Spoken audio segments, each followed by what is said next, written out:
Hi, Kristen Casper here with your third Statehouse Standby of the 2026 legislative session.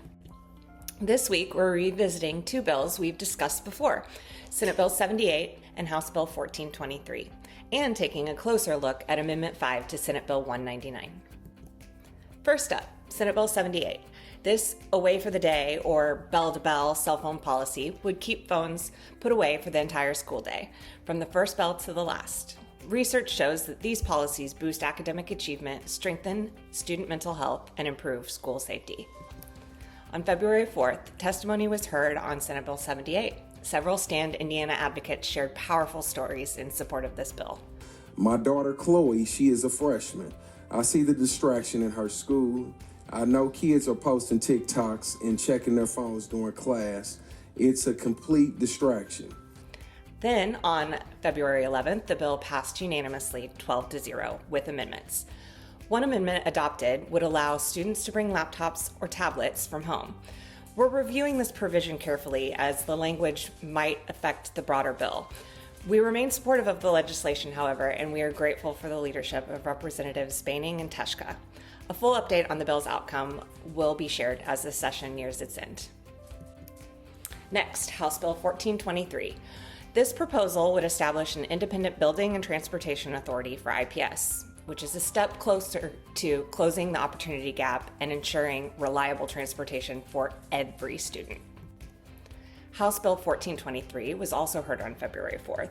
Advocates spoke in favor of accountability across all school types and a transportation system that empowers families with real school choice. Transportation is not optional. It is essential to learning and essential to true school choice. On February 11th, House Bill 1423 was heard in the Senate Education Committee. The measure passed on a 9-4 vote and was recommitted to appropriations. Several amendments were considered, but only one was adopted. Representative Baining's amendment excludes adult charter schools and virtual schools from the legislation. It also directs property tax revenues to the Indianapolis Public Education Corporation rather than to the local school city.